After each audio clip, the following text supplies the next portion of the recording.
Yes, people. Good evening, good afternoon, good morning, wherever you're watching from, wherever you're tuning in. This is the Red Cartel. I am your boy Errol, and we are back with another panel today. And you know what? Like I said to the boys just before we went live, it's felt like we've kind of neglected or overlooked the Manchester United situation over the last couple of weeks on the show. We haven't probably given it the full attention to detail that they deserve. And I think this week is probably the perfect week to really fine tune and lock in to see exactly what Amarin's got cooking at the moment. So I've got a panel with me tonight to discuss it. I've got Greg, I've got Matt, I've got Flawless there behind the screen. I've got man like Teza, and I've got Ends in the building. Big up the lads. How are we all doing? Everybody good? Feeling good, bro. Feeling good. Yeah, The man, champion. all good. What's the feel? I'm feeling good, not the champions bit, but I'm good. I'm good. Okay. Well, I'm glad that everybody's feeling good because the spirits are high, but I just want to understand, right? About 3 weeks ago, Manchester United had only had Cunha over the line. They spent 6 weeks trying to get Mbeumo deal done. And all of a sudden now, they started to offload players. Rashford's gone to Barcelona.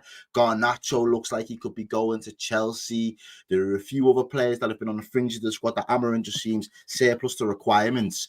And now they're landing targets that have to just drop straight in to be first team players. Okay, so let's talk about Belieber. Let's talk about Sesko, the deal that they had with Newcastle, back and forth. It feels like they've started to pick up a little bit of momentum. Teza, would you be right in saying that's a fair assessment? Yeah, I would say it'll be a fair assessment. I think what it looks like is that the board have had a plan, and I think they've identified players and probably spoken to player intermediaries and agents and people who are in different players' camps to make sure they're still interested and they're still about. For example, obviously, Sesko early on in the window nearly moved to Arsenal, and I think they couldn't get an agreement done there. But I think as soon as that fell through, I think Manchester United have probably been in his ear and trying to find out whether he will be interested. And I think once they found that out, they've moved really swiftly, and they just kind of used Newcastle as a pawn, really, just to kind of get the ball rolling. When really the player never really openly said, yes, I want to go to Newcastle, but didn't openly say, I just want Man United until United. He agreed with both, didn't he? It looked like he had agreed personal terms with both. He was hedging his bets, really. Yeah, I think he would have gone to Newcastle if United then were not 100% in for him.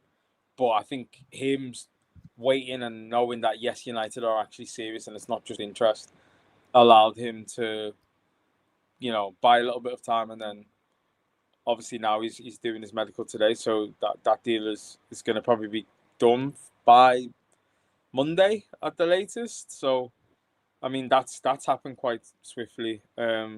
Regards to Belieber, obviously, again, similar situation.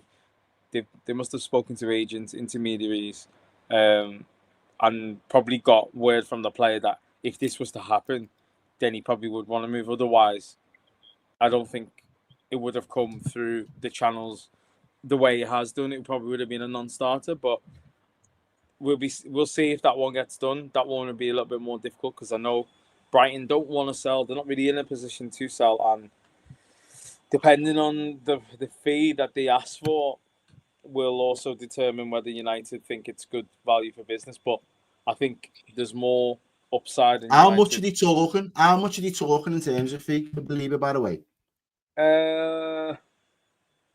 I don't know. I've seen fans tout around saying we can do a similar kind of initial high fee and then plus add-ons of like 90 plus 10. But I think that's just fans just using Rice, Caicedo, Enzo as like a benchmark for a young midfielder. But I don't really know how much. I think it will be, I'd say, around the 70 million-ish mark with add-ons. That's kind of the ballpark, which I think is a bit much for him because, yes, I do think he's a brilliant player. But, again, a lot of these players are only doing or showing this after one full season in their league.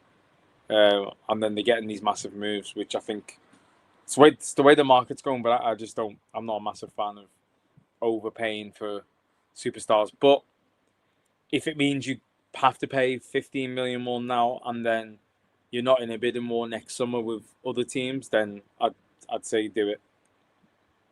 Okay. Lads, what are we making of this? If let's err on the side of they've got Cunha, they get Mbeumo, they get Sesko, and they get Baleba, and they're all going to be first team players. Man United have only got one game a week for the majority of the season. Can they be considered a serious team again that can jump back up the Premier League table? I'm not saying they're going to go and disturb the apple cart in the Champions League spots yet, potentially, but do they have now the type of spine or the foundations of a team that can actually consistently get results? Just don't know, though, innit? I feel like it's a bit of a tough one because Cunha and Mbeumo had fantastic seasons, right, at the respective clubs. We don't know how they're going to adjust at Man United. Sesko, we don't know. He scored 13, I think is his highest in Bundesliga. How he's going to mix with the other two. I think Baleba adds something to their midfield. I think, again, he'll be quality. But I still think defensively and goalkeeper, that's still a concern for them. I think they've got to look at Villa, Newcastle, the teams they can eat up and catch up with and pull back in. I think Arsenal, City, Chelsea to an extent, and I can't remember the last team. Oh, Liverpool, my bad. They're the four that I look at, and they've kind of got a gap towards away from Manchester United and Newcastle.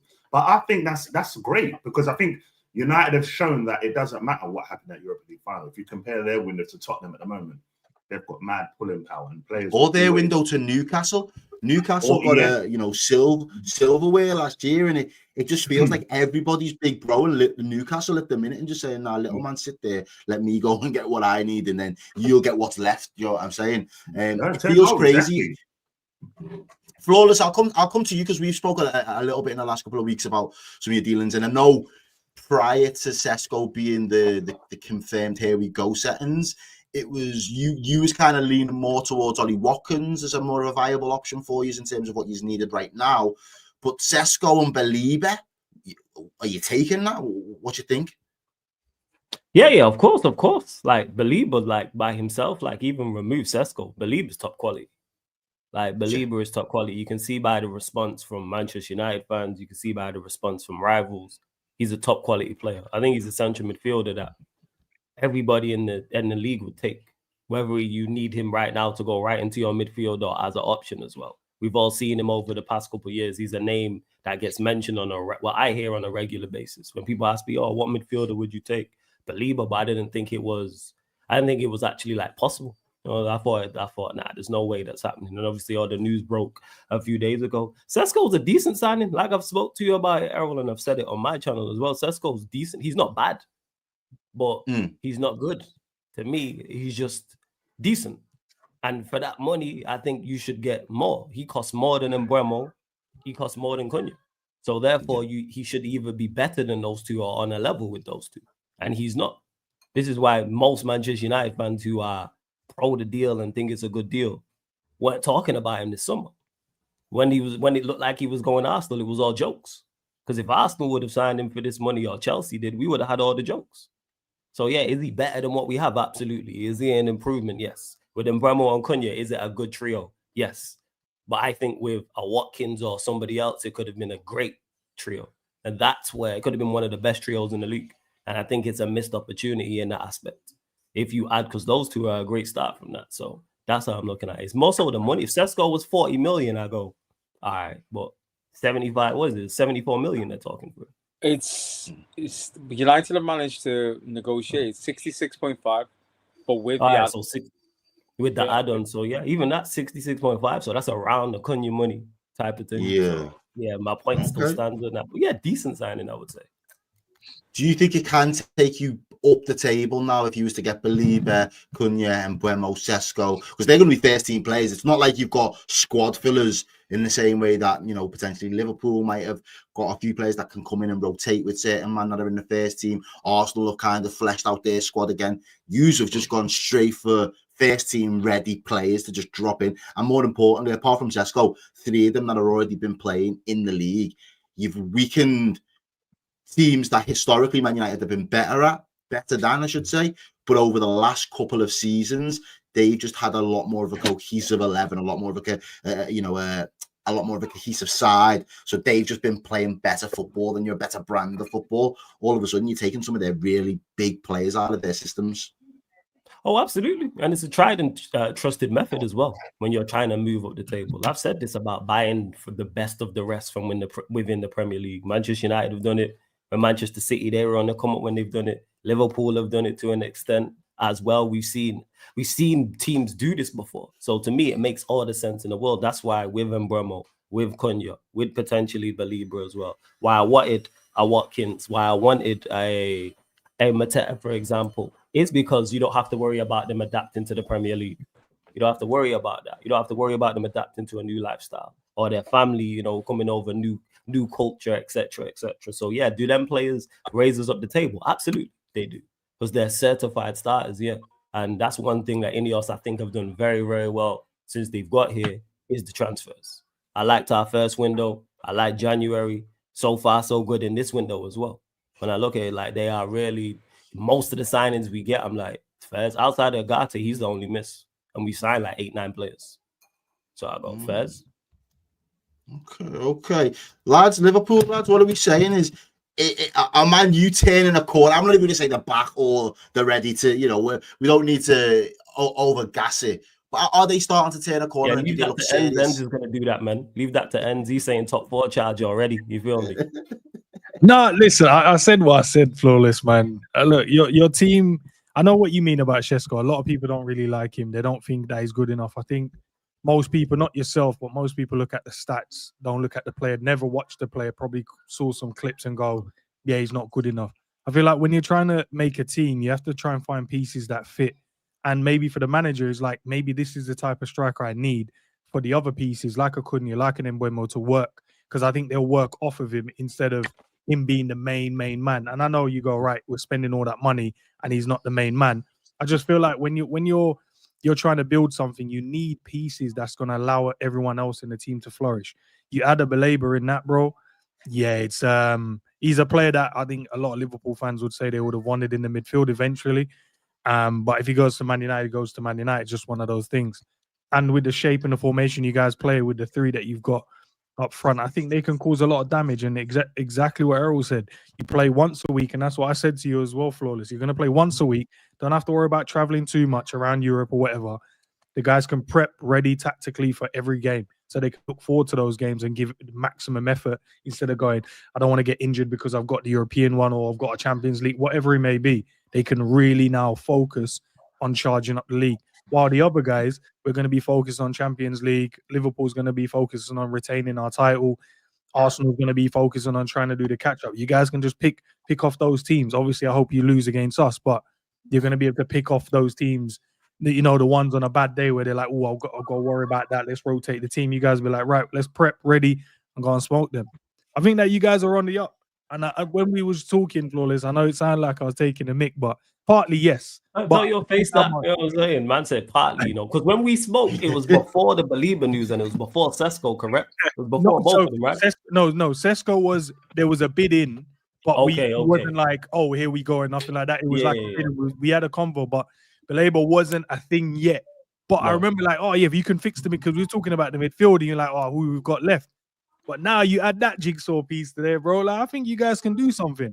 It's a major improvement, 100%, without question. And then I saw the Donnarumma stuff as well. If you go and get him, I don't know if that's true or whatever, you go and get him in there as well. Change Onana at a goal. Talking about a stronger team, a stronger 11, a stronger squad competing in the Premier League. I don't know if you go as far as saying they can challenge, but I think that's when I stand on what I said. I think they can do the top 4 thing. If United were to get Belabor and let's say Donnarumma, because basically it said that he's not going to sign a new contract and his contract expires in summer of 26. So there's rumours that he'll be available for around 30 million euros now. 30 million euros. It's because they not signed my man from Lyon, that Chevalier. Yeah, that's where, and he's got a year left in his deal as well, Donnarumma. So that ties into it too. I think, but if United were to get Belabor and also Donnarumma, then the manager must be looking to get into the top 4. That has to be done. You can't. Yeah, There's no way he can be. I know a lot of the dealings have been to replace some of the horrible signings that Ten Hag was doing with his fraud and his money laundering, but like you can't get a whole new from free keeper and one of the best young centre midfielders in the world, and then kind of say, oh yes, sixth is good enough, especially playing once a week. I think the remit then is you have to be in the Champions League, because I think what Ineos are probably thinking of doing is they're probably overpaying for some of these players now, thinking that this is our chance. No The Euro, Champions League bag. Yeah. Champions League Will come in a year's time. 7-8 teams are in Europe. Let's try and capitalize. Get a few players now. Pay a little bit more money. But then if we can then finish in the top 4, or it might be 5, top 5 might be Champions League as well. So fifth minimum. If we can finish in that money that we'll then bring in will then even things out. So I mean, realistically, I think the remit is Europe full stop anyway. I think finishing below 6th, I don't think the manager should be able to stay. Realistically, it's really so fit like under 6th and no trophy, or if you got a domestic and then finish 6th, would that be enough to keep him in his job? It depends on how the season went, because the football, the tactics, the falling out with players towards the end of the season was quite a lot. So finishing 8th and winning a trophy, but if you have similar problems, then I think, sorry, you've had your go. At least the board are bringing in good players that a manager can just come in and work with. Like manager, if a different manager came in and they had Sesko, Cunha, and Wemo, there's not much for them to really say, oh, I need more pieces to the puzzle. So yeah, I think 6th is the lowest you should be aiming for. So that's kind of the standard anyway. Yeah, I hear you with that. With if you do add a Belieber and you do add a Donnarumma, top 5 is possible. The problem is the manager. That's where the issue lies. That's the problem. Could say That's so. the issue. Especially in pre-season, there's been good performances, but also it's also because the players are a lot fitter and the confidence is a bit up. But with those same tactical issues, November time, 12 games in, you're playing away at Anfield or playing at Newcastle or whatever, you can get caught out. So the manager needs to show a little bit more flexibility. And like I've always said, you want to play 3 at the back, you can play 3 at the back, but you don't need to defend in a 3 and a 5. Man, sorry to cut you out. You might have such trolls. Sorry, go on. You know what I'm saying? You might have such trolls, you know. You know what I'm saying? You might have trolls, yo. We see G and N's and that. Trolls, man. Trolls. Like, this manager's still not a major problem. People acting like he's just disappeared, or all of a sudden he's going to start making all the correct decisions. I'm fully aware of the obstacles we still like. We still have bad players that he's going to pick. Like, people just exclude that. But all right. It's true. I think our biggest issue, I know centre midfield is a big issue, but I think centre back is a massive issue. That knowing that Maguire might start the season, Errol and the Lit in there. Again, that's trusting the manager to pick those two. I don't know why people think all of a sudden this manager's going to pick the correct lineups when we watched him all last season play awful lineups. So all of a sudden we get into the season and the lineups are going to be perfect. It's got better players. There was an element of exactly. Do you not think last season there was an element of I want to expose to the board, to the Ineos, to the powers that be, that these managers are not good enough, and we've got nothing to lose by exposing them now. And next year, I'm going to make sure that I'm curating the team the way I want it. I don't think you have 2 attackers go 20 games without a goal to expose them. I just think you're an idiot. Man. Nah, I love all the elaborate excuses for this manager. It's great, man. I wish I had that in my life for all the mistakes I make. That people came up with these elaborate excuses rather than just say, "Hey, you messed up, Flawless, man. This was on you. This was your mistakes. You are doing an awful job." Hella excuses for this guy, you know. Love it. He's exposing them to the board and we're just looking at what could be reasons behind it, bro. That's all it is. Not really. I get what Flawless is saying, because realistically, the big smile on your face is the answer to your question. What is he exposing? Playing Maino as a false 9 and a 10. Like, I get it. He's showing the board, like, yeah, I need a striker, but what are you doing to the players' confidence? Because in pre-season, he's only played him in centre midfield. So that means he's come back to his senses to know that he's going to play in midfield. So that already was just nonsense. The idea of Bruno potentially being the midfielder in a 2, I think, is quite scary, because Bruno did well in midfield in games where it was end-to-end or the game state changed, and then he dropped from playing 10 into centre mid and we brought an extra attacker on. It doesn't mean you start with him. You saw it in the final of the Europa League when he started in midfield, and his temperament is to always look forward and just rush things. And as a midfielder, that's not what you want from your midfielder. You want your midfielder to make the decision when the opportunity comes, not to always force things. So that'll be interesting, because I've said it to you, Errol, before as well. If Bruno doesn't fit into the team, then put him on the bench. He will play when he ends his position, because now you've got Cunha and Mbeumo and you've got a striker. If he's not playing well in centre mid, don't shoehorn him in. Just have that quality to come off the bench. And if one of them man who are Cunha, Mbeumo, Sesko aren't doing it, Bruno will play in the front line. The same with Ahmad playing in the front line or at wing back is the same with Mbeumo. You saying bench broke your captain? Tez, you mentioned it there though, in regards to shoehorning him into the side. You know it, I know it. Everyone knows, whether you rate Bruno or not, he's not a central midfielder. But would you bench both captains? Maguire bench. He's not Bruno a central midfielder. Say that again. Maguire should not be starting for Man United. I'll stand on that. Ever since we bought him, I've never. I get why he plays, because of the way Maguire's them typical players that he does too much to cover his own back, so he'll fly out with a tackle or do something emphatic, but he's quite calamitous. And when we play a high line, he's very aggressive. He likes to jump up and clash into midfield, but he gets spun a lot of the time, or because he's flown into midfield, it causes this collapse in the rest of the back line where everyone's covering for him. So he shouldn't play. And then the issue with playing De Ligt is not as good as on the ball as Maguire, but also he just has these random moments where he just slide tackles for no reason, and his arm comes up and he concedes a pen, and he just flies into challenges. And you need your centre back to be an aerial presence, but someone who's going to calm the other two. And that's why I don't think Errol or Heaven are ready to play as the centre one. On the outside, it's fine, but I think if we could, my thing would be to try and flog De Ligt and get someone else who can play centre back, and Maguire can just be 195k a week. He's done it. He's played at big clubs. Yeah, he's had the experience, but there's a reason why these big clubs, after 2 seasons, they just go, you know what? If someone comes in, I'm going to cash in. Because if that wasn't the reason, he'd still be at. He's played for Ajax, Juventus, and Bayern. And Man U. He's 25. That's crazy. That's ridiculous. And each time he gets sold, it's for less than he got bought from previously. Yeah. So. Yeah. He's like a car. He just appreciates in value year on year. He really does.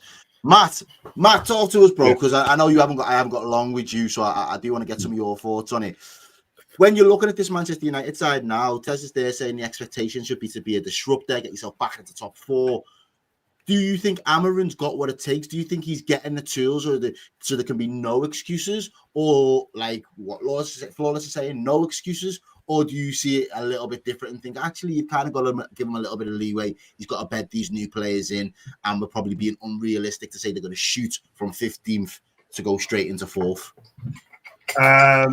If he had got a lot of these players from European football, I would have said give him a bit of time. But you're buying, if you get Baleba, you're going to have him, Baleba, Cunha, and Mbeumo from the league that have done it. He needs to hit the ground running. I think Tez said before these transfers how Amorim had to have a good start, decent start anyway. Now with the signings he's made, it's like you've got to have the good start. I know they're tough fixtures, but you've got to have a good start with this team. I think there's still a goalkeeper away from really attacking European positions. But listen, even I'm an Arsenal fan, I'll be honest, the business they've done is good. However, what I will say, and I think Tez alluded to it as well, let's say they don't get Europe. I know they could get Europe, but let's say they don't with the money they've put in. That could be a big problem, which is why I think the pressure on Amarim now with these signings is massive. But I think they should do it, because I'm looking at Newcastle and their business has been absolutely atrocious. So, woeful business. You know what I mean? So I think Man United can close the gap on them. I think with Villa, Man United close the gap on them or go above Villa as well. So as I said, United are in that 5th, 6th region. I know Flawless doesn't, the whole thing with Amarim is like no more excuse, whatever. You've got to give a bit leeway, but there's pressure on now. Has to be. Like whichever manager would do this business, there would be pressure regardless. Because you've got when you say give him leeway, in what sense? Where do you think I need No, when I say leeway, in terms of the fixtures, because listen, your opening fixtures are tough, but there can be no more playing Brentford at home, letting them outplay you at Old Trafford. There can be no more letting Brighton outplay you at Old Trafford, because we know when Man United were playing these teams, straight through the middle, the team go through, they get their goal, they lose the game. There can't be that now because of the team that United are building. And like I said, you've got Mbeumo that scored, what was it, 20 goals? Yeah, you got 20. Yeah. 20. You got Cunha does his thing. You got Sesko now. Sesko's the one we're not sure. But what I will agree with Flawless though, when he said Watkins. For me, I was looking at Watkins and Mateta, I was like, if you could get one of them two and put with Cunha and Mbeumo, I think that would have been. I'd have looked at that front three and gone, yo, Arsenal's well. Yeah, we missed that's why I said not bad, but again, missed opportunity because it could have been a great trio. That's how I'm looking at it. Whereas now with Sesko, there is a question mark, but I'm not against. But it's big money. All I say is hear how people talk about Sesko and hear how people talk about Belieber. Because with Sesko, the opening line is, oh, he's got potential, high ceiling, resale value. Belieber is the complete opposite. And you know what? With how good he is now and how much he improves everyone. Bear in mind, his potential is high. His ceiling is high. His resale value is high. But because he's of a quality now, we talk about how good he is now. I always pay attention to these things. And that's why for us, that's what I'm saying. With Mateta and Watkins, it was like, it's now. It's not he might come good in 6 months. And United can't do that. United's got to be now. We talk about Amarim. He spoke about last season. I want the signings. You've got them now. But I genuinely think, just thinking about Watkins up top in that United team, would have been mad. Because we know how Watkins is. He's not. I know Tez wants to say, I saw a 10-second beat. I saw you. But you know what is with Watkins? He's always on an off-the-shoulder run. We've all seen it against our clubs, bro. He is always ready to do the off-the-shoulder. So I think, that would have been good. But hey, what do I know? I'm just an Arsenal fan, people. I'm just an Arsenal fan. The only thing about Watkins for me was the price tag, the age, and the wages. And I think I'm not saying he's declining, but towards the end of the season, we saw it was Watkins playing up front or Rashford playing up front. And I think that's the first time in 3 seasons or so where Watkins hasn't been the guy who's leading the line. And if he came to United, what I think would have been good would have been you keep Højlund, and Højlund learns off Watkins, and you play Watkins most of the time, but Højlund will slowly kind of come round and come off the bench and kind of, come up against tight defenses and maybe even play with Watkins at times. But I think Mateta more so would have been the one. I think he's more attuned to playing up front by himself. And I think Mateta's one of them strikers that, it sounds silly, but if he signed for United and he went 5 games without scoring, people might not notice as much because of everything else he does. And Cunha and Mbeumo, Bruno can all help and chip in. Whereas I think with Sesko, I've heard people talking about him saying, like, he's the one who's going to be getting the goals. And I'm like, that's not really his game at that level yet. He will score, but he's not the one that we're looking for the goals. We're looking for him to do all the other stuff. An interesting stat that I heard on a different podcast was basically in United's, I think it was out of the last 9 times they won the league, they've only had 3 goal scorers who hit 20 league goals and above. All the other, out of the 9 times of the last 9, United have spread the goals. Those 3 were Van Persie when he got 26, Van Nistelrooy when he got 25, and Cristiano Ronaldo. So that's 2002-3, 2007-8, and 2012-13. All the other times we've won the league, we've had 3 or 4 players getting 16, 17, 18. So I think that has always been the United model, and I think that's what they're trying to go for again. Okay, well, we'll see. We'll see how it all pans out up there and up the other side of the M62. But Greg, I wanted to ask you before we kind of segue, who's under more pressure then? Because that is the title there, the under the radar thing. I feel like we've brought them to the forefront, so we all know what they're dealing with now. But in terms of pressure as a manager now, is Amarin under more pressure than Arteta, or is Arteta under more pressure than Amarin? That's what I'm kind of trying to figure out going forward, because both of these managers, the expectations from the Arsenal fans on United is high, and the United fans on Arsenal is high, but are they collectively putting the same amount of pressure on their respective managers? Right, so I'll always think in this scenario that Arteta's got the most pressure, and I'll break it down. So let's look at Amarin at United first. It's obviously United are coming off the back of finishing 15th, 14th, and a Europa League final loss. Right, a lot of United fans are going into this season thinking to themselves, you know what, they're going to finish somewhere similar, maybe just a bit higher. Nothing really too much is going to happen. It's kind of going to be somewhat similar to, the last season. But I said this the last time I was on here, United are going to finish top 10. And everyone was kind of like, nah. I was like, listen, this is United we're talking about. They're going to get players. They're going to finish top 10. I had you DMing me when one of their things went through the other day. Exactly. And I just think with United, the pressure is not for success. It's just for progress. So if they see some sort of decent amount of progress, which I don't think's that hard with this kind of squad. I think even I could probably finish top 6 with some of the signings that they're bringing in. You know what I mean? But I don't think there's ultimately that much pressure on Amarin to take United to do better than last season, because the expectations are obviously there, but with what they've brought in, I just think it's an easier job than for what Arteta's got at Arsenal. And that's why I think Arteta's got the most pressure, because Arsenal fans are not just demanding success, and not just any success at the highest level. Arsenal fans are not going to just sit back and accept the Carabao Cup this season if they were to win it. But they Arsenal demand success. They demanded success from the outset, but then midway through the season, the goalpost would have shifted that far. It doesn't matter as long as he gets them into the Champions League. Hey, don't you point at me like I'm chatting. Don't point like I'm chatting shit, bro.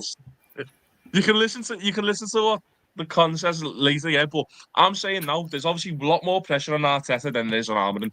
And for Arteta, it is because Arsenal fans demand success. There is no progress to be made. The only progress for Arsenal is success. For United, the only thing they demand is progress. And progress is easier to achieve than success. Because progress just means you go from 0% to 1%. That's still progress. It's not good progress. But as long as the progress is decent enough, then what last season is, United fans will be happy. I'm sure United fans will be happy to maybe even just get into Europa League spot this season. United fans will probably be happy to just maybe a top 8, but maybe get into, an FA Cup final, maybe go on a good little League Cup run as well, win the FA Cup. So that's progress for them. But Arsenal, it's straight up. You either win the league, you win the Champions League, and that's it. They won't be happy with anything else. That's why, for me, Arteta has a lot more pressure on them than Amarin, because look, Arteta doesn't do anything this season. Then what? It's adios, innit? It's adios. See you later. Goodbye. Did the board get rid of him though? I hate what you're saying. Did the board pull the trigger? If he's not, I know the fans will want him gone. I'm not saying he gets sacked. But you go from an Arsenal culture of, you go back to maybe 3-4 years ago when, or was it the 22-23 season when Arsenal were pushing for the title and they just missed out. I don't think Arsenal fans are too disheartened, because they were probably thinking, you know what, we weren't expecting to be here, but the signs under Arteta were good. They got the progress to show that they can compete for that spot. However, the next season when they lost out by, what was it, 2 points? 2 was points. it in 23-24? Yeah, that's when Arsenal fans were a bit like, okay, you know what, we'll get them next time, because again, it was kind of a case of maybe we weren't just ready. They were there, but you're coming up against Man City. We all know that Man City team. It's one of them. Obviously, and what saved him there was that we went from a 5-point gap to a 2-point gap, so that was still progress to the majority of us. And the fact that Liverpool dropped out as well, and it was like, look, you've not let Liverpool overtake you. You've still maintained some sort of challenge.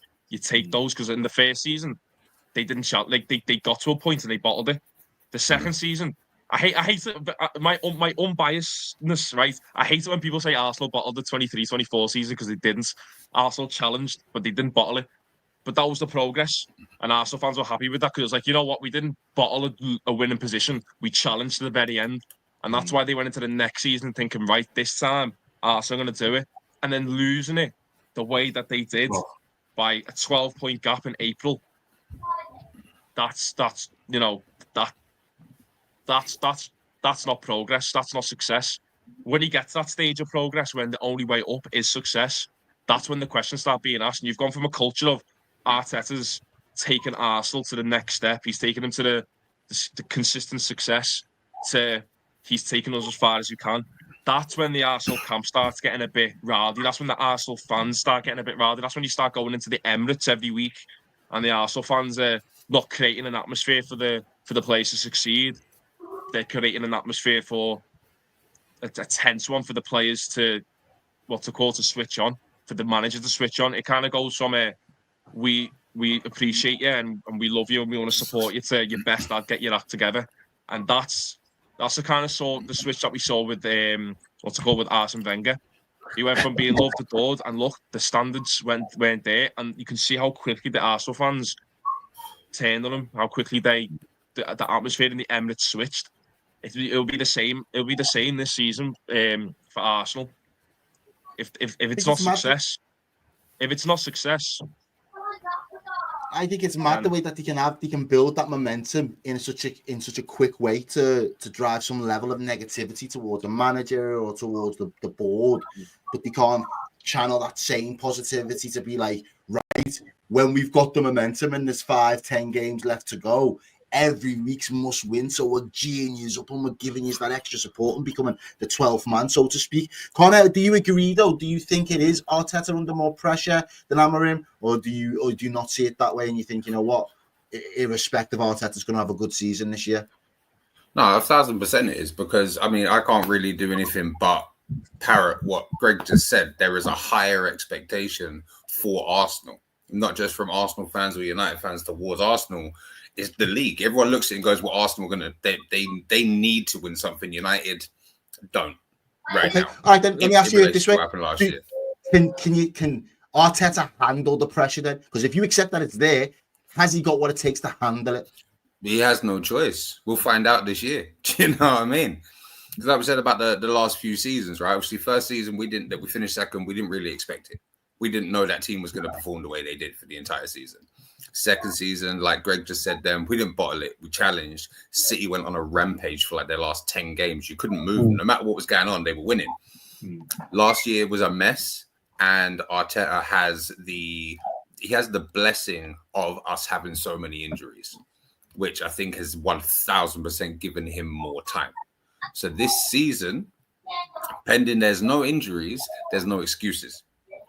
We need something. We need more. Because then also as well, I think what gives him that little bit of leeway is that not only have we been the second best team in the league for the last few years, he went from getting into the Champions League to a quarterfinal to a semi-final to losing to the winners, getting to the semi-final of the Carabao Cup, losing to the winners.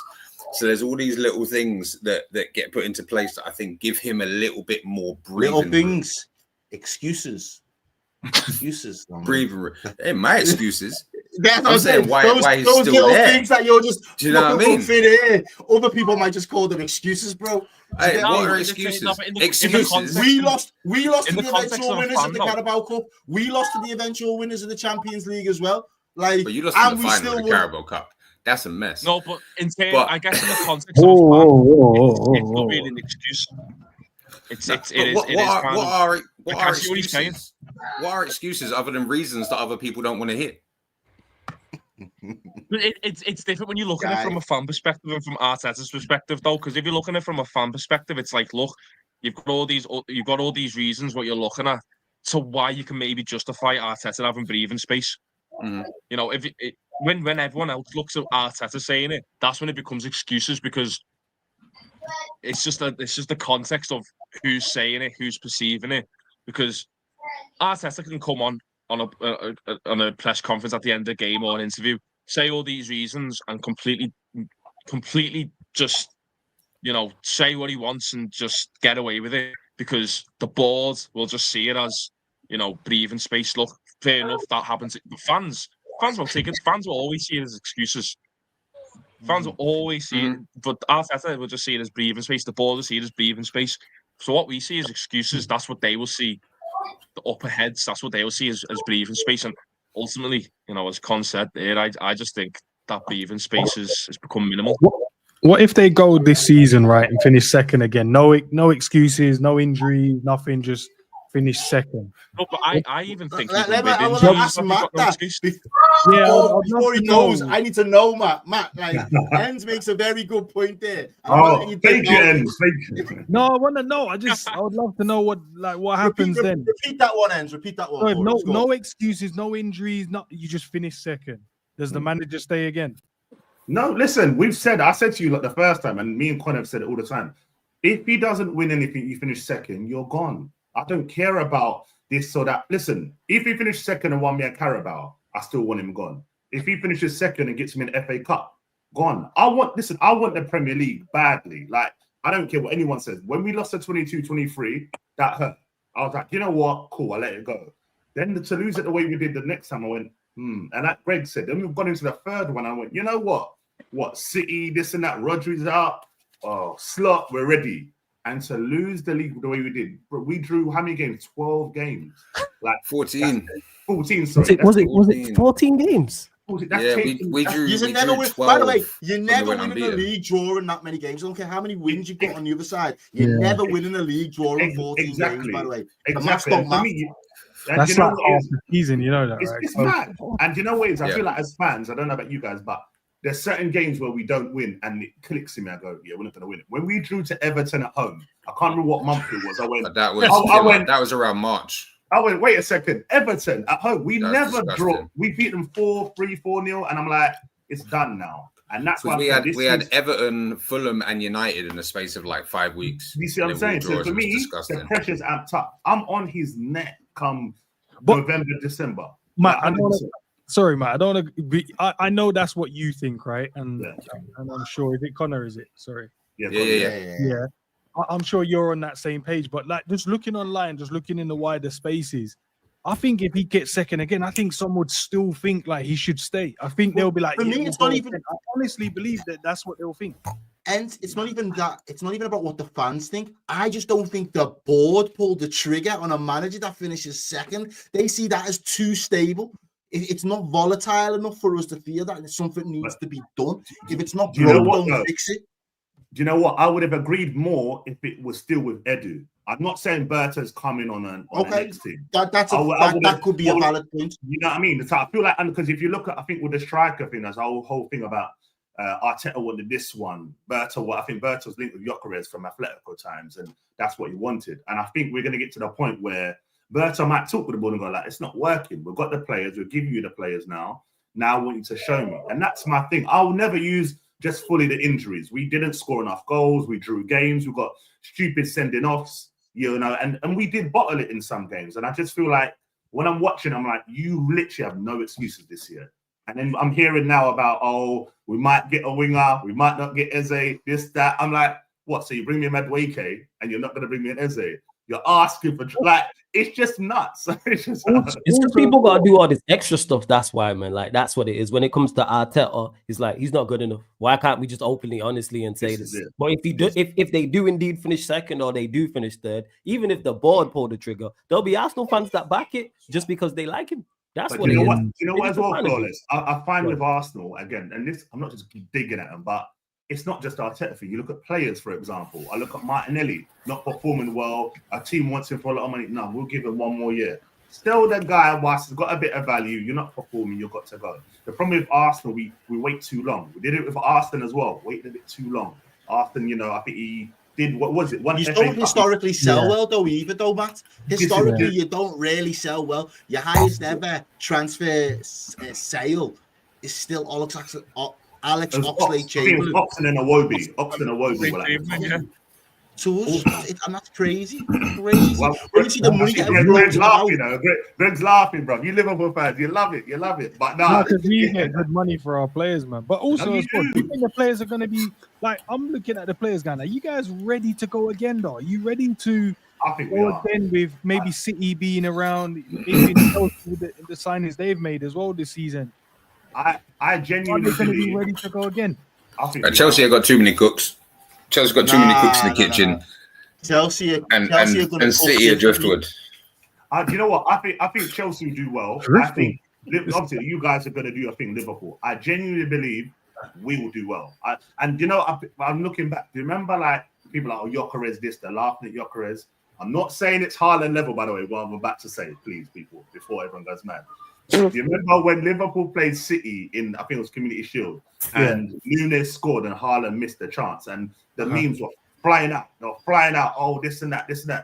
First game of the season, bang. Haaland scores against West Ham away, scores 2. They're like, oh, okay, cool. Went on a run. The only thing I'm going to say, Gyökeres has to score early within his first few games because we know how it is as a striker. You don't score the first 5-6 games, suddenly 007. I've got bad news for you, man. Nunes did that. You see what I'm saying? He still scored in his first few games, lad. I just want to say that to you. Sorry about that. No, but he's an anomaly. Nunes is the ultimate anomaly of Premier League strikers. I don't care what anybody says, man. Like he's just an anomaly. But you know, before I go, I'm just going to say Nunes is like a version of Harry Maguire.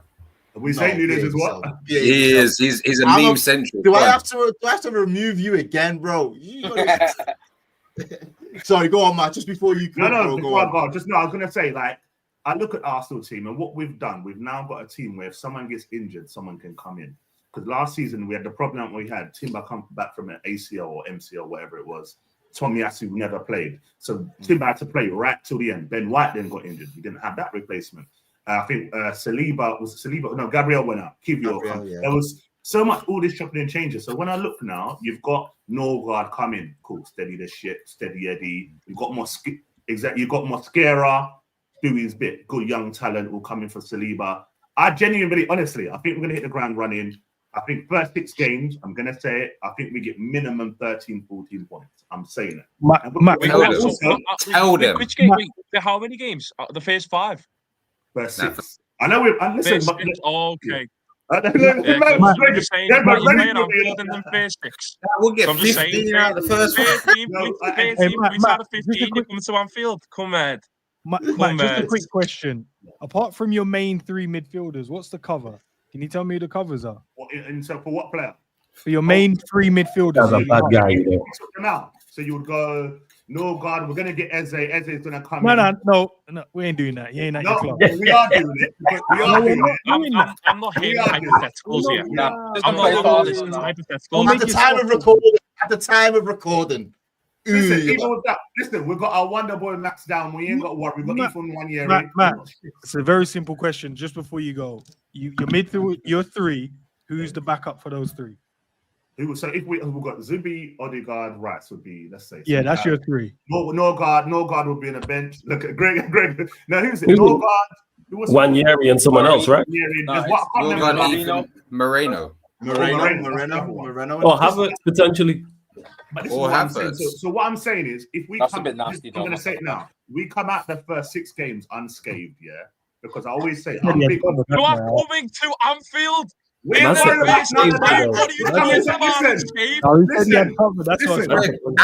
ain't been an issue for 4 years, bro. Listen, you don't won there for nearly 10. Listen, there's a big difference going to Anfield in the second part of the season to playing these teams in the first 5-6. You can catch teams. You got to get past Man United first, so relax. Hold on. Wait, say that again. Sorry, I didn't hear that. I'm just saying, right? I'm not fooled by our record. Anfield is atrocious. We all struggle. You lot the bosses, yeah. But I'm saying, if you're going to catch any teams cold, any of the top teams cold, you'd rather play them in the first couple of games. It's a natural thing. So is that why when you played us earlier in the season in 1920 and 2021, you lost both times 3-1? I'm not talking about that time. 1920. I'm talking about this team. Who did we have? Listen. That's talking about Skodra, Mustafi, backline. Hey, I'm just talking saying new history of Socrates and them, man. Now we're not talking about going up against Bobby and Mane. What's going on? You know what I mean? Mane and that Oh, taking the piss. what- But them what What's I'm man- being gonna say- Mane in that lad? Now it's Salah, Ekatike, Vit, and all No, that. no, let's What do you want about? No, let's not do Easy. that. No, Ain't let's Man's not running do on that. stilts, I bro. ain't worried about. What? All I'm gonna say, and I'm being honest. Listen, Liverpool are a tough team. I'm always scared of going to Anfield. I'm just saying, if we're gonna have a chance, it's early. And let me tell you, last thing, No, it's not. I'm very big on fixtures, yeah, because when you start hitting March, April, the running, and you've got teams at home, rather than going away. I don't want to go St. James's on a Saturday 5:30 kickoff when they're being a big white and black tifos and they're all going ham, or City at Etihad when it's game time. I'm telling you, we'll be all right. I'm Will it telling matter, everyone bro? here now. I see what I'm he's telling- saying, man. He's saying, come out unscathed, be close to the top of the table, and Arsenal got a chance Matt, later on. Brawler, That's brawler, what Will that's it what I'm matter? saying. Yeah, Matt, that's what will I'm it saying. matter? Will it? Yeah. What you're saying? Will that matter if Liverpool's at 10 points ahead of you? Does But it it's not matter gonna- if you're at home? No, but I'm telling you all right now. If we come through unscathed in his first 6 against all these top Why if teams, we come out? What's unscathed? unscathed though? But what is classified as unscathed? for me, as I 13, said, out of 18 points. out of 18 points, Okay. I want 14 minimum. Out of 18, I Okay, want 14 that's minimum. more than unscathed. That's Okay. phenomenal. So return. the conversation That's is not- just increased that- there as well. whoa, Yo, whoa, you whoa. just got- That's not unscathed. Arsenal That's a for the title, phenomenal then, it looks return. like. But listen, it's 14 cool. points. Listen, it's cool. Arsenal Liverpool for the fans can have title. confidence. But all I'm gonna say, don't let my team win the Premier League, because I'm traveling to each and every one of your areas, bro. Ends, I'll be at your front door. I'll be knocking. I'll be on that ring doorbell. I'm scared, man. Con lives near us, lad, so I'm I actually know, petrified. Yeah, It is. round the corner, bro. You know where my mum's yard is and everything, man. I'm not fussed about your backup midfield, man. But yeah, I hear it, bro. Nah, I'll be honest. Like, it doesn't listen. It's fine. I'll just come knocking on yours with the Premier League here and the Champions League here, and I'll be like, take a good look, and I'll be off my way. Don't worry, So, when Eze comes, when May my guy Eze 2026. comes in the celebration, we'll know.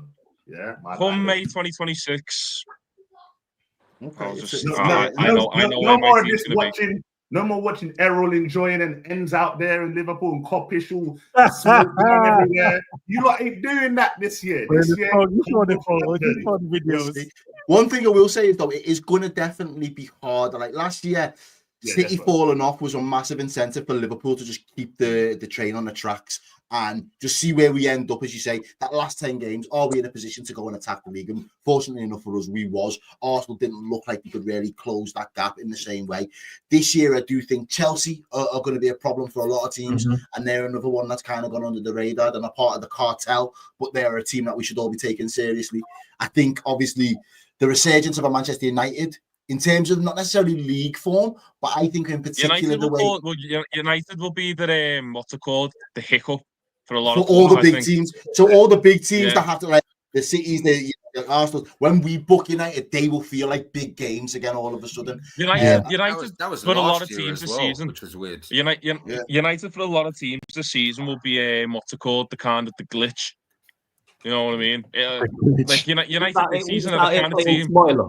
We're inconvenient. You might be spoiling. You might spoil it for. You might decide who the title goes to based on the results that they get against you as the team. You could be the outlier for that next season. I think as well, when you're also deeper, I think City are an unknown entity at this point. We don't know how strong they're going to come back. They will come back. Don't know how strong it's going to be. But just on Liverpool, I think going forward now, they've got a big chance on Sunday to get the first little bit of silverware and some of these new lads to experience what winning something at this club can mean. At Wembley day out. So I will just obviously only champions are going to Wembley this weekend. Man can't help himself. Before we got into that little bit of segment, obviously I want to say thank you very much to Matt. Big up yourself, bro. Thank you. Shout out your channel as well. Let people know where they can tune in. Back in that podcast, catch me every night doing my lives on TikTok and avoiding ends. Love you. I love you. I understand that, man. I get that, Matt. I understand that. I hear you. Love you. See you later, bro. Blessings, bro. Blessings. Big up with you and your rotation midfield, man. All right, then, lads. So, yeah, Liverpool this weekend, Community Shield settings, opportunity for Florian Wirtz, Kirkes, Frimpong, Ekatike to sample what it feels like to win in a big settings for Liverpool, and obviously, the curtain raiser. How are you lads feeling, Greg? And is it important? Do we need to start the season strong? Does it matter? Is it a friendly? I like You always man. need to start the season strong, innit? Oh, it is. You always need to start the season strong. The game's not like I'm not asked about the game really. Like the results, obviously, I'm not saying I want to lose. I'm not saying I want to see a bad performance. I still want to see us win. I still want to see a good performance. But ultimately, this game, it's you treat it the same way you treat Yokohama away, and you know what I mean. The same way you treat AC Milan. It's the same way you treat Preston. Bilbao. It's not really. It's just get the legs going, see where the hiccups are, see where the mistakes are there to be made, and see how you iron them out before the season starts. Obviously, it's still nice to win. You want to win it, get the momentum going into the next season. However, because it's Crystal Palace, it's not a game which I'm desperate to win. It's not a game that I'll be happy for them if they do it. Not many times that they go to Wembley. They probably won't go to Wembley again for a while. So if they do win it, fair enough, fair play to them. They've had their 2 days out of Wembley. If it was like City or something, then no excuses. I want to win. If it was United, no excuses. I want to win. It's one of them. I'm just looking for a good performance. I want to see the new boys, especially. I want them to kind of be introduced to what playing football at Wembley is like, because obviously we're going to be there every season. So I want them to know what it feels like to be playing at the highest level of English football, which is Wembley. And hopefully it gives them a good little insight into not only the top level, the peak of football, but just English football in general. I think Crystal Palace are quite a good side to determine what the English game will be like going into, because they're the team that they always finish around the same place consecutively every year. They're the team that give big teams problems, but they're also a team that kind of struggle. They're quite an unpredictable side. So I think it's a good game to be going into the new season, starting the new season with, and obviously a game where I want to see all the new players and the young players who start. Big up Rio and say every time, see them succeed, and hopefully we start off the season with a big dinner plate, and hopefully we can add it to our list of trophies come May. How many of the new players are supposedly going to be starting or are seen as starters? Because I know obviously you brought in Ekatike, and he's probably your only 9 now, because Darwin's going to leave, and I don't know whether he was actually brought in expected to kind of lead the line, the jump, and also Frimpong, is he? Obviously, he's coming as. Conor Bradley's injured. Kerkez is a guaranteed starter every week. Frimpong's a guaranteed starter every week. Wirtz is pretty much a guaranteed starter every week. Ekatike, for me, I think will be a guaranteed starter every week. I think the front three going into the season will be Gakpo, Ekatike, and Salah. So you're not expecting us to land Isa? No, but I think he'll need time to, because where he's not had a preseason like that. I think Okay. To speed and stuff like that. Then I think they will start putting him in. But I'm similar to. Look, I'm just doing it as I said. I'm sticking by the rules. I'm not being a hypocrite. I'm going by due the live date. That's it. At the time of recording, that's it. That's what I mean. I'm not trying to be a hypocrite, man. My thing is, because I've always said, and I think the manager loves Szoboszlai, and Szoboszlai is going to play, I think, most weeks, if not every week.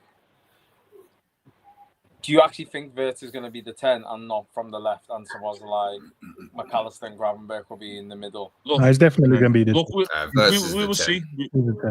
We'll see what the manager does. But there's no way we're buying a player of Wirtz's caliber and not playing in most games. I think the midfield between.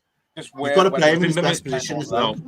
Yeah, to be fair though, as well with Wirtz, we might even see him play, as what's it called, maybe off the wing sometimes, so you can get a good little, the Macher, Sobo and Gravenberch midfield going again.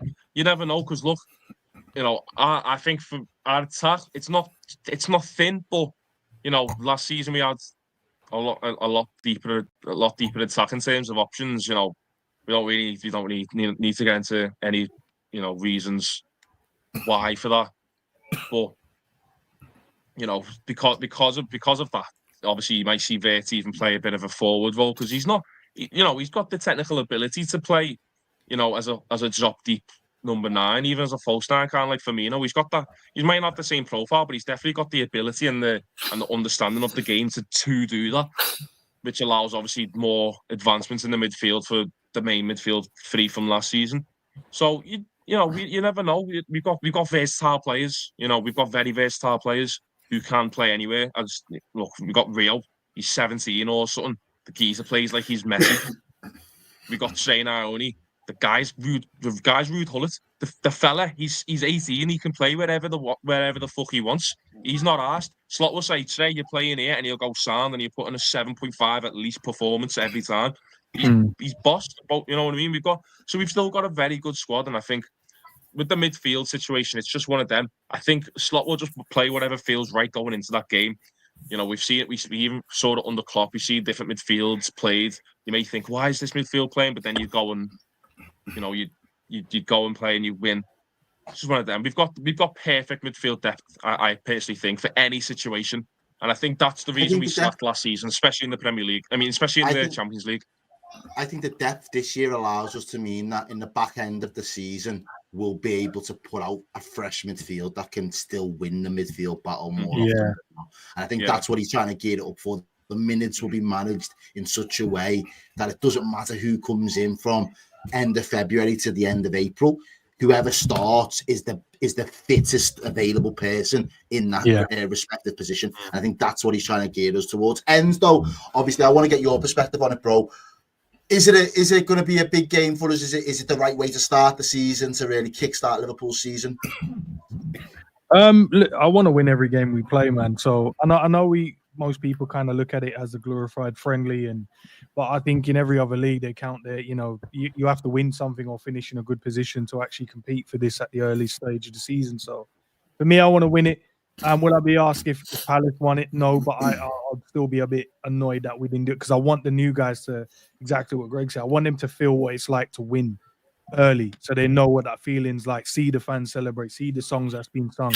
And also a little bit of the pressure's gone from them as well then, when you deep it. That's exactly what I was thinking. So then they go, okay, we've now done this. Let's move on. Let's see what else we can now go and pick up. But I think going into the season with great momentum as well. But also, I think if you come out the game and the result isn't the way you want it to do, as long as there's no injuries, you look at it and go, oh, we look weak in these areas, or we don't look sound in this position, or these combinations doesn't work. I think then you'd be like, oh, okay, we need to solve this before the Friday game, which is the most important one because that's when we kick the season off. So I think if we go into it, smoke them, no injuries, and we look good and we look fluid like we saw in the last preseason game. I think we'll go into that Bournemouth game with a hella confidence as well. And I think Ekatike can lead the line up until, our boy Isak signs. And then we'll go from there as well, man. But he's wrapped up. Yeah, we need a defender as well. I think we get one of those in and we're good to go, man. I'm excited, man. I can't wait to see what we're about. I can't wait to see what kind of teams we put out tonight. What Greg said, you could throw Florian Wirtz on the left. I don't really want to see him there. I think in the 10, that's where he needs to play. But if the gaffer wants to get all of his midfielders involved, maybe it's a game against Arsenal where he's like, let's outnumber them in the midfield and make sure they can't get out, and then we can execute from there. It could be against City as well, where it's like, let's play with loads more midfielders. Do you know what I mean? And then we can hold the game. But other than that, Florian Wirtz has to play in the 10. Only those two games I look at and go, okay, he could play on the left. Trust the other boys to do it. Rio can do it. Gakpo can do it. Trust them to go and do their job. I actually think Liverpool still signs more attackers. I think one more. I think two more. I think all Liverpool need. All Liverpool need is one more centre back and that fella. Oh, that's it. It could be that. I just want to let it be known as well. By the way, I think the last live stream I was on before the Isak news was even a thing, before Liverpool would even linked with him, I was saying, look, it's gonna happen. So I just want it to be known. I'm not saying I'm quite in the Kyler level, but like, I've got something. You know what, Greg? I got a lot of respect for you, but you've come back from Japan unbearable. It was always going to happen, bro. We're Premier League champions, lad. Lads on the top row. When you share a pitch with Van Dijk, listen, man, it happens. Just want to let it be known. I shared a pitch with Tezza and Errol. I'm close. I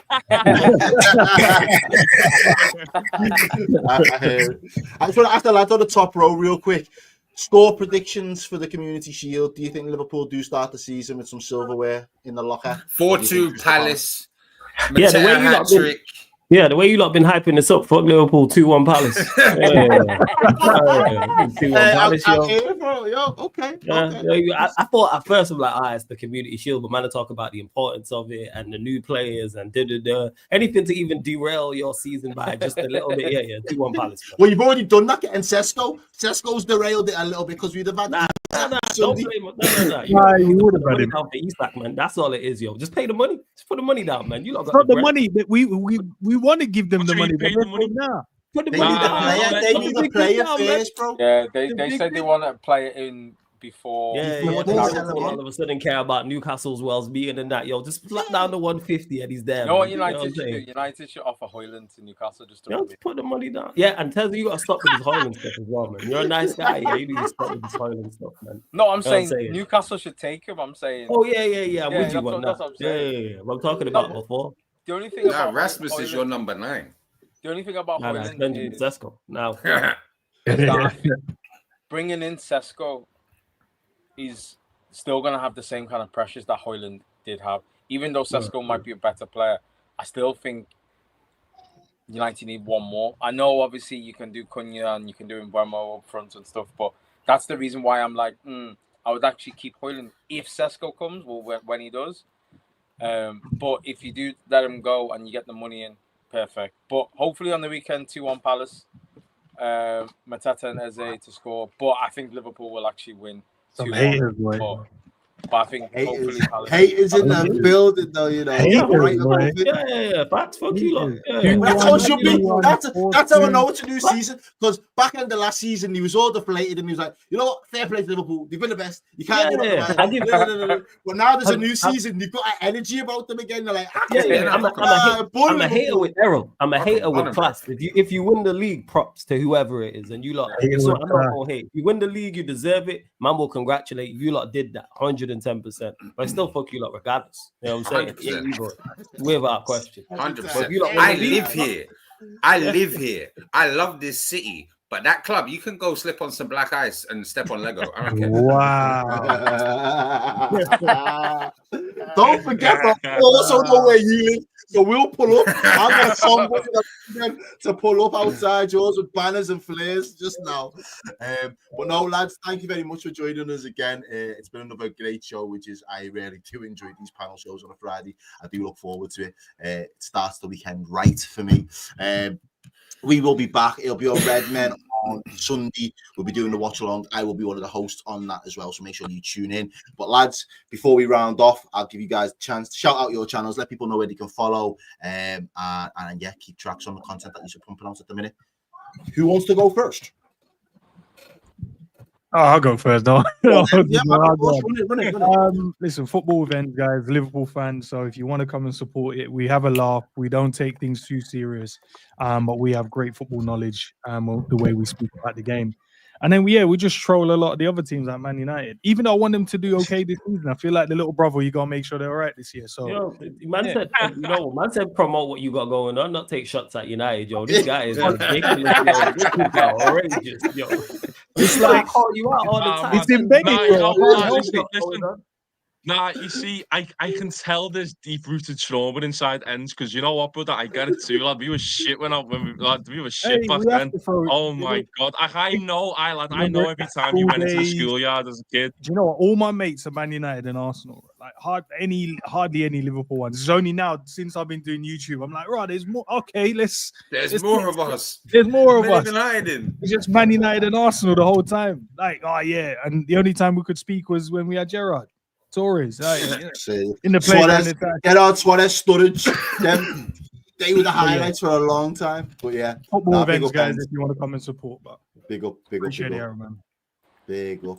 Yo, I'll come to you then, Connor. Let people know what you've got going on, where you're pumping out some content at the minute. Right, you can find me across all of the relevant platforms under CDL Arsenal, and I also recently started up a CDL Sports page where I cover other stuff that's not just Arsenal. And yeah, what have I got going on? Secrets, man. It's secrets. We're working on stuff in the background. Keep your eyes peeled. All right, say less, say less, say less. My life flawless. How's things going with the new channel? What you doing? Well, it's not even a channel. It's the Twitter that you're running at the minute. Innit? Oh yeah, because I got a new Twitter. So yeah, make sure everyone follow me on the new Twitter. Yes, it's flawless. The channel's there. Sarcasm City TV on YouTube. Subscribe live at least twice a day. Talking all things United, crashing on the rivals as well. Usual stuff, people. So yeah, tune in. Yeah, I got my end. I'm not in my ends bag. That's what it is. Yeah. Man. Trying to be like ends. Teza, let people know what you got going on, what you're writing at the minute, what articles, bits and bobs like that. They will be coming soon, dropping in the next couple of weeks when the season starts and stuff. Just follow me on Twitter mainly for everything, Tezky. I do also obviously do a bit on the Anfield Wrap as well, so that's starting from next week as well. But yeah, mainly just my platforms on the Tezky, and then more things are coming, season starting. Lock off. And finally, last but no means least, man like Greg in the building. I know you'll be down in Wembley on Sunday. Let people know what you've got going on. Probably won't remember the day, to be honest. I bought a new speaker with a karaoke feature, so that's going to get absolutely wrecked on the coach. Yeah, going to do Wembley proper, innit? So, yeah, man, I probably won't even remember the game, but yeah, you can find me on Twitter at Greg is local LFC. You can also find my YouTube. Instagram Greg Manika, and TikTok is local man Greg. So you can find me all there. If you go to my Twitter, you'll find all my links, and then you can just go from there. Really. It's got one of those link trees that all the OnlyFans girls have got. So you can be able to buy me a coffee at the bottom. Wait, no one loves an away day more than Greg, you know. No one loves an away day more than this man. I love them, lot. Listen, man, when you start going to away days, man, hey, it's all you want to do in life. So, I'm not knocking it. I'm not knocking it at all. It is. Well, lads, nice one. 5, 6 a.m. Nah, I couldn't be doing that every weekend. But still, fuck Liverpool.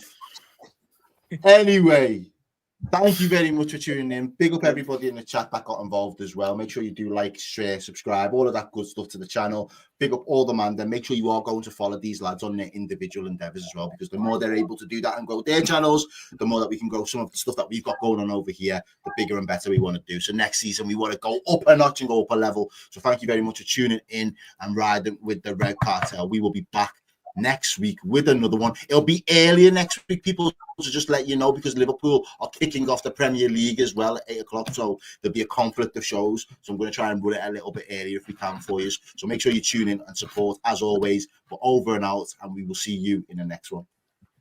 Peace. Big up. Love for that, boys.